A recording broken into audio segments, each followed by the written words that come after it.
Hello, welcome to the Jack and Joe show.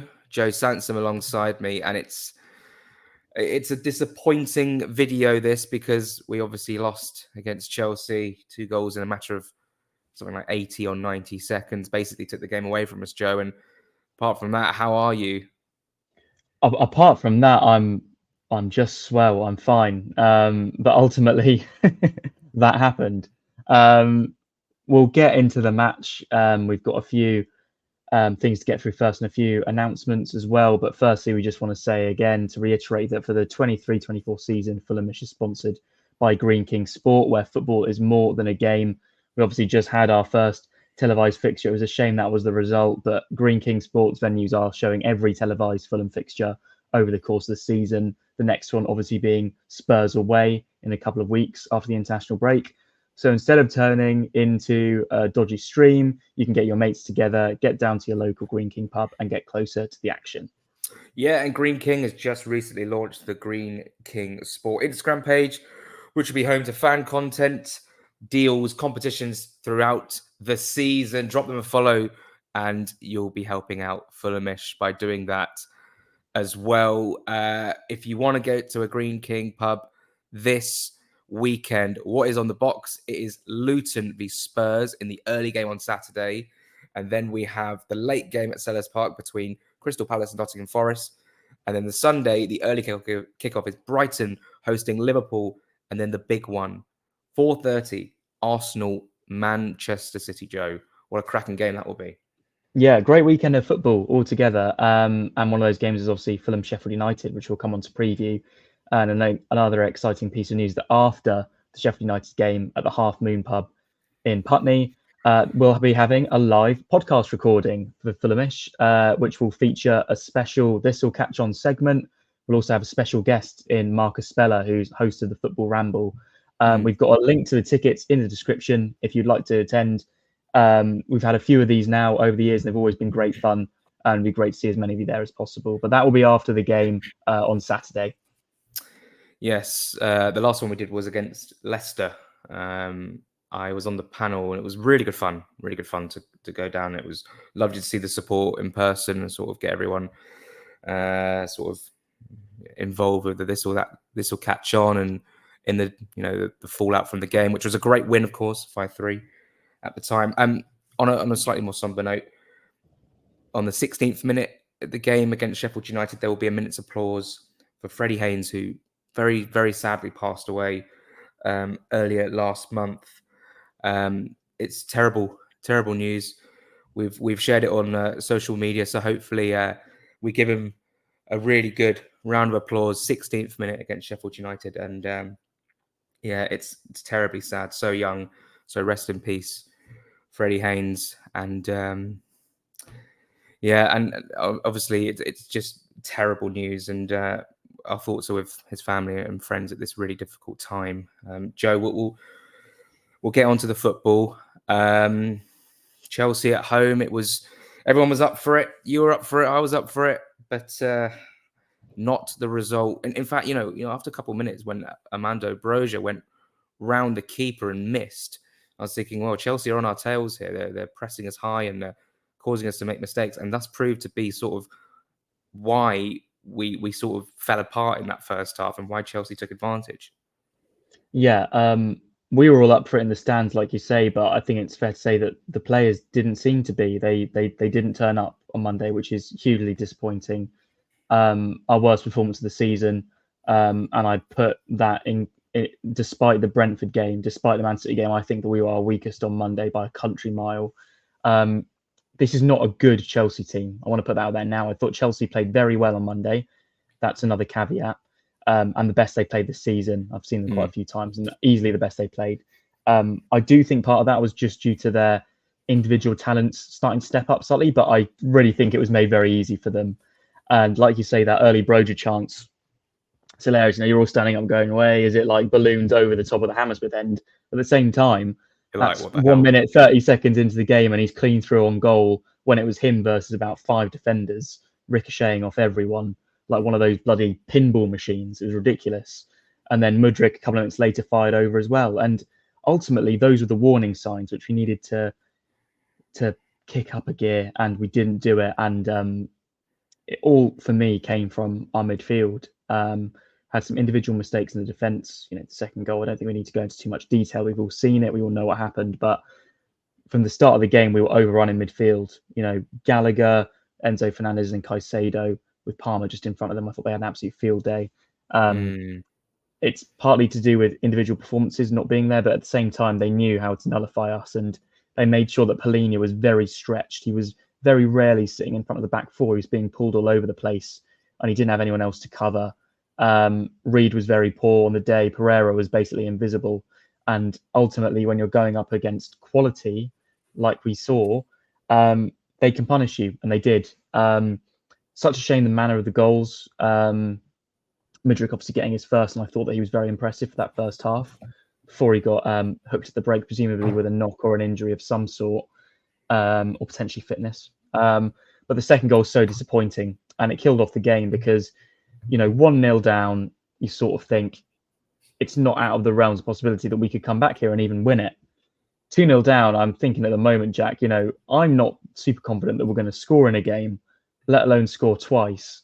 And when that second goal went in, I didn't think we were going to keep Chelsea out for the rest of the 90 either. I thought that, they were going to go on to get a couple more. Second half was improved, but ultimately we just didn't see enough going forward other than that Lukic chance, which I think was actually a good save from Sanchez. I don't think he could have done too much more. Really, really disappointing day. And there's been a lot of backlash after this one, obviously, which is enhanced because it is Chelsea. This is an important game for us. It means a lot to us as fans. I think the performance coming against them makes it far, far worse. But ultimately, I'm very relieved that we have. I'll only be relieved if we get a good result, but we've got another home game just a few days later to really turn it around before the international break. And as you said last week, Jack, if we were to win that Sheffield United game, we're ahead of where we were at this stage last season from a points tally perspective. Oh, we're equaling it. I think we're equaling it. Hang on. Yeah, we won against Forest, didn't we? Yeah, so but that's fine. Do you know what I mean? Yeah. I remember chatting to you after the game and just saying, we've got 3 games to sort of get to 11 points, or even surpass it, and then we'd be better off than we were last season. I'm gonna have to keep referencing it now because it's such an easy way to sort of compare.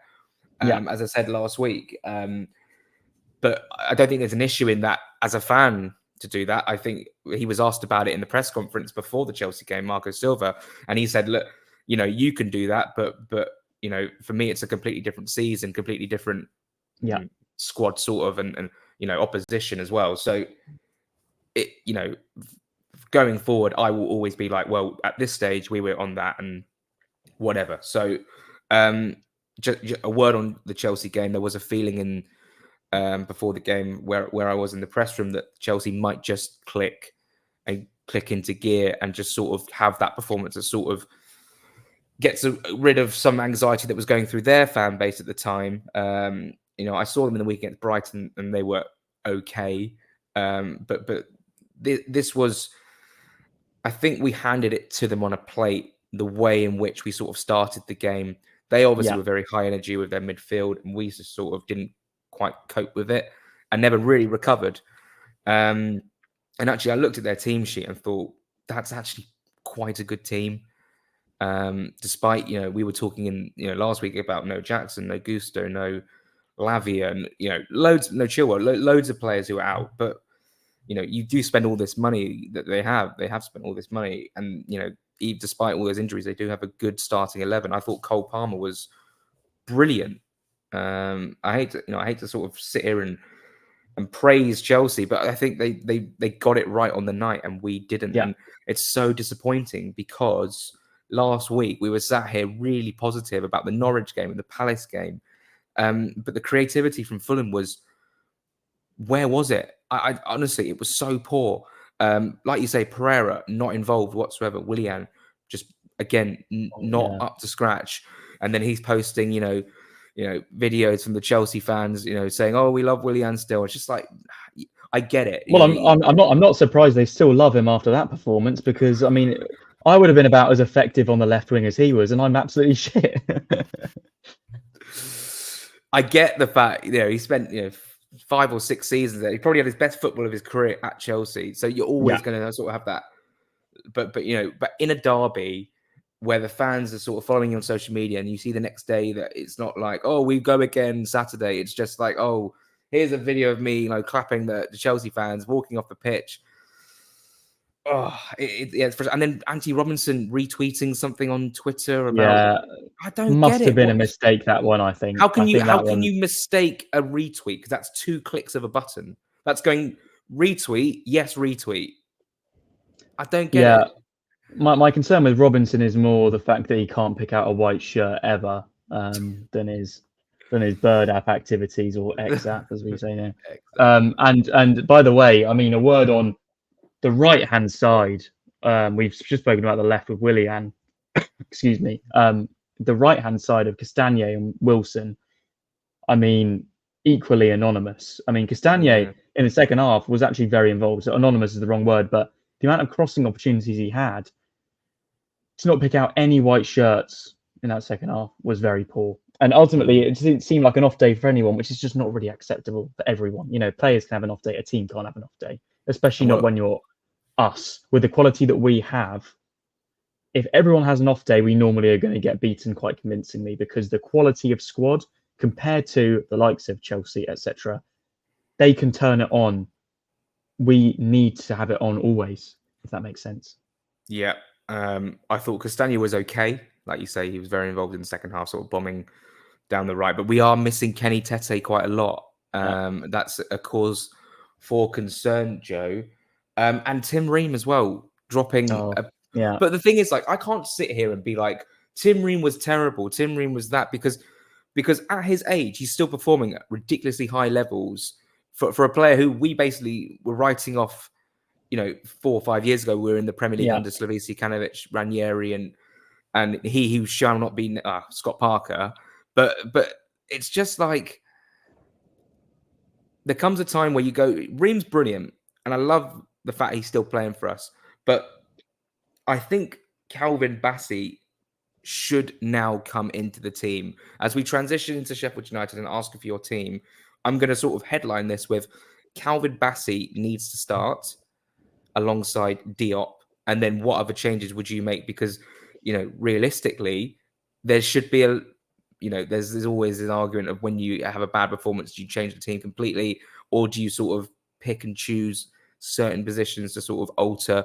Alex Iwobi could start, Bobby D, Cordova-Reid could start, and then of course Raul Jimenez not making an impact whatsoever. So does Vinicius start? And it's getting to that point now where we're thinking, these 2 strikers that we have, and with Muniz and then Stansford out in Birmingham City, are they enough goals wise? No, they're not, and that's something we need to pick up for January 100%. For the team, and by the way, just on Tim Ream, I mean, fantastic servant to the club, and normally the reason that he's so integral to playing is how good he is on the ball. He's nothing special as a defender. I don't think we've ever claimed that he is. I think he's good. I think that he's lower Premier League level at his peak. But his distribution was what made him a cut above in recent years, especially last year. So if he's not delivering on the ball playing aspect, there isn't really much reason to keep him in the team, in all honesty.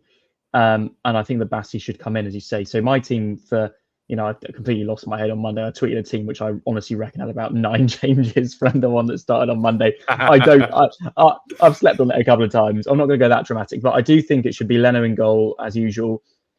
Obviously, the question is Tete back? If Tete's back, he comes back into the team. If he's not, Castagne again.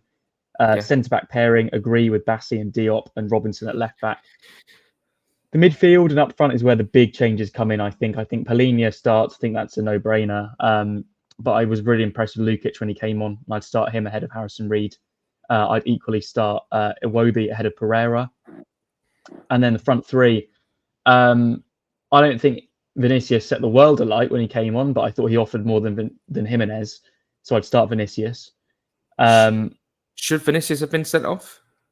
It was a bit of a weird one, that, wasn't it? Because, I don't think we could complain if he did get sent off, to be honest with you. I don't think we could have complained. There's been no sort of talk of retrospective action, which is a relief, because we're bizarre, wasn't it? It was very weird because at the time I was like going, "Oh, Thiago Silva, get up, every trick in the book." And then I've watched it back and I've gone, "He's literally clobbered him," and for no reason. Like, it's such an idiotic thing to do. Yeah, yeah. Um, If that was so Mitrovic, could you imagine? if that was Mitrovic, he's getting sent off, Well, 100%. he's getting a retrospective ban for Yeah, 20 games. let's give it to him anyway, and he can miss a few games for our friends out in Saudi Arabia. I think that on the left, I don't want to see Willian start after what I saw on Monday. I think I'd go with Bobby Reed. I said I'd like to see Yeah. Traore. I don't think he'll be back, and if we do see him, I don't think he'll be from the start. So by process of elimination, it's Harry Wilson, who I'm really yet to see anything from this season at all, which is so disappointing after how strongly he finished last campaign and looked quite sharp in pre-season as well. Think that would be the team. Would not be amiss to seeing Kearney start. I thought he looked good when he came on the other day, and moving Iwobi out to one of the wings and therefore dropping Wilson, for example. But truth be told, after what I saw the other day, I think that Ream and Pereira and Jimenez and Willian and Wilson have not earned their place for this game. To It's summarise, mad, isn't it? I'd like, you can't put in that performance and be in the team the next week, in my opinion. Like, it was so poor. We'll see sort of, what Marco has to say, I'm guessing, on Friday. But I have to agree. But you're sort of suggesting that Tom Kenny, if he comes in, plays in the 10. Yeah, That's it interesting. was but again, it's process of elimination. Like, in an ideal world, I'd want Pereira there pulling the strings, but he hasn't done it. He hasn't done it No. this season. I'm more of the opinion that you can sort of, I like second chances. If you haven't pulled your weight or you haven't played well in the previous game, the worst thing to do for your confidence is to drop them. Marco Fair. goes to them, earn respect back from the fans, put in prove to me why you should be in this team, because ultimately they are our best options in those positions. So to drop them would put a hindrance into the chances of us winning the game against Sheffield United. I do think this is the perfect opposition to play right now. Yeah, Sheffield United are bottom of the table. I saw them last week against West Ham at the London Stadium, and like going forward, a bit of Cameron Archer, Ollie McBurney, whatever, and then you've got Rhian Brewster off the bench. There's something there, and there's a midfield player in Gus Hamer and Souza who looks okay. And Gus Hamer is obviously someone we wanted in the summer, and I would have taken. I reckon he's got obviously got a goal in him as well. And then they play a back five formation, so it's quite difficult to break them down. But actually, when they push up and you can sort of catch them on the break, there is opportunity there. And Sheffield United are going to have to go for it now. They're sitting on 1 point. It's not like they can turn up to the Cottage with, two banks of 5 and a 3 and a 2, or a 5, 4 and a 1, and just sort of go, we'll take a point. They need to start winning games, because now Burnley have won their first game last night against Luton. Luton have won their first game against Everton. So this sort of does play into our hands a little bit if they come out and play us. And then that's when I would start the likes of Tom Kenny, so we can pick them apart with those lovely passes that he does. And you obviously got Paulinho breaking up the midfield. So in terms of a team, I wouldn't be so harsh on Pereira. I was very disappointed in Pereira, but I do think set piece wise, he does offer us quite a lot from dead ball situations. So I would probably keep him in, but I would start Iwobi out on the left, and then I'd start Bobby Reed on the right, and then Vinicius down the middle. I think Bobby Reed deserves a chance. His off the ball contributions are brilliant as well. Harrison Reed does deserve to be dropped, I think. So in comes Sasha Lukic. I probably would take Kenny off the bench. I think bring him off the bench in the game. Paulinho, obviously, I'm going sort of backwards here. Robinson, as you say, Diop, Bassi, Tete if he's fit, if not Castagna, and then Leno in goal. It's one of those ones where this is a great opportunity. If we don't win, I think there will be a lot of discontent, a lot of worries. I don't think it'd be like a question of Marco itself, sort of maybe the application of the players, because I think Marco's definitely. There's no point where I've been like he's sort of lost the dressing room, or he's sort of not doing as well as he was last season or season before. I think he's a very capable manager. I just think that it's sort of a question of, were the players up to the task today or this season or so far, and did we get the recruitment right in the summer? That those sort of conversations are going to come up yet again. Score prediction: Sheffield United at home. Well, one thing just before I get into that, actually, just on your point of Marcus Silva, I completely agree. I would like to see a bit more proactivity from him, and by that I mean, the Jimenez and Vinicius example is the perfect example, in fact, because it feels a bit now like if Jimenez starts on the weekend, and I was advocating for him to start against Chelsea, by the way, I agree with that. But he was so uninvolved, and part of that is obviously he has to get the ball. If Pereira and Jimenez were to start on Saturday ahead of Iwobi and Vinicius, I would be one of those players thinking, what do I have to do? Because it's not one game now, it's several games when they haven't offered anything. Yeah. And I would question why he's making those decisions if that was the case. I would still trust him to make the right decision. He's got more than enough credit in the bank with me at this point. But equally with subs at half-time, Chelsea game half-time, we're getting battered, maybe not in terms of scoreline, but in terms of the overall play. I question why he waited another 10 minutes to make the changes that we all saw. Would Vinicius have done a bit better with an extra 10 minutes on the pitch? Probably. Would Iwobi have been better coming on 10 minutes earlier? Probably. I would like to see him just move a bit quicker with things. And I think this weekend is the perfect opportunity for that. In terms of a score, I think we'll beat Sheffield United. But I can't see us scoring many goals at the moment. I'm going to go with another 1-0 win for them. I back us to keep them out. Although I said that for Chelsea. Chelsea are a far better team than Sheffield United at this moment in time. Gary Neville. But I do think that we have enough to beat them. And I'm also expecting a reaction. The same sort of reaction that we saw post Brentford against Arsenal. The same sort of reaction that we saw, dare I say, in the Spurs game as well in the Cup. We sort of turned it on at home after being poor in the previous couple of games against Everton and then against Brentford. So I'm hoping for an improved performance and with that an improved result. Yes, I also agree 1-0. I don't know who the goal is going to come from. Don't know what minute it's going to come in, but that is the prediction I had in my head going into this video. So interesting, we're on the same page, Joe. Yeah. It is, it's not. People might watch this video, and we've seen comments before saying you guys are really negative. But after that performance on Monday in the derby, all the crowd are up for it, but the players, like you say, just didn't turn up for it. We're obviously not going to come out here and sort of laughing and joking and saying, "Oh, that was rubbish." We're concerned about the lack of creativity. We're showing it in spells in games, games against Palace and Norwich, but nothing against Chelsea. And is that down to the opposition? Is that down to the way in which Chelsea sort of set up against us? Possibly, but we need to, even with Paulinho in that midfield, we need to find a way to sort of nullify their threats and get us playing on the front foot. I think even any game you play at home, you should sort of bring something to the opposition. But it's just one game. And like you say, if we win on Saturday, I am of the mentality that all is well again because, we're up to 11 points. But I'm concerned now with, Burnley picking up 3 points last night, Luton, obviously.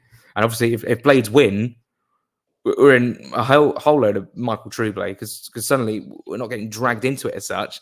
But 4 points each for each of the promoted teams, and then suddenly we're only 4 points above. We go into a game against Spurs next. In fact, that's what concerns me more. Yeah, our run after this game is why this is so important. Our season will not be defined by those games against Chelsea. That's not what kept us up last year. What kept us up last year was our phenomenal record against teams in the bottom half. And so far this season, we've got the wins against Everton and Luton. We got a draw at Crystal Palace. You may end up finishing in the top half. Lost against Brentford in very disappointing circumstances, but overall, there's 2 wins, a draw, and a loss, which is something that we need to continue. After that, we got like to say Spurs away, then we've got Brighton away, then we've got Man United at home, and then we've got Aston Villa away. At the moment, the easiest game there is Man United at home. They're 4 very tough games, but that can change very quickly. You don't want to go into that Wolves game post-international break following those ones I've just mentioned, thinking like this is a 6-pointer. This is a massive game. We want to be comfortable. We want to be cozy, mid-table, and the way to do that is by winning this game on Saturday, no matter the performance. That being said, I want to see a good performance. I don't want to see us trudge past some like Luton. I want to see us show that we're a very competent Premier League team that can score goals. You look what Newcastle did to them. Extraordinary game. But West Ham also beat them comfortably as well. I know they had a bit Oh, of a so resurgence in the comfortable. second half, but let's face it, I don't think many West Ham fans were worried. No. And that's the thing. That the only issue I've got with this is that Sheffield United have to react. I mean, I mentioned it earlier. They have to react to the last 2 games because they've shown next to nothing. They've conceded 10 goals, and everyone's now going, well, they're down. And I could just see a situation where they take an early lead and just make it very difficult for us to break down. And then the questions are really going to, if we come out of the game on Saturday with a point or a loss and we haven't scored, perhaps, it's going to be toxic. Because of this whole striker situation. I'm not gone yet. I'm not gone. This is like we needed to replace Mitrovic when we did. I'm of the impression that there are enough goals even behind the strikers that are going to, give us enough points to survive this season. And I still think once Raul gets one, once Vinicius gets another, the confidence will be up. The goals will not flow, but they'll start coming because naturally that's how it works. Strikers build on their own confidence, and confidence comes from scoring goals or at least assisting goals. But I am fearful that we might come out of that game on Saturday not scoring again. And then it's going to be those questions are going to get asked again, Joe. Joe, thanks so much for being here. Unless you got another final I've got point. I've got one final moan about a game that hasn't even happened yet. Is that Sheffield United have got the worst defence in the league this season, obviously heavily inflated by that Newcastle result.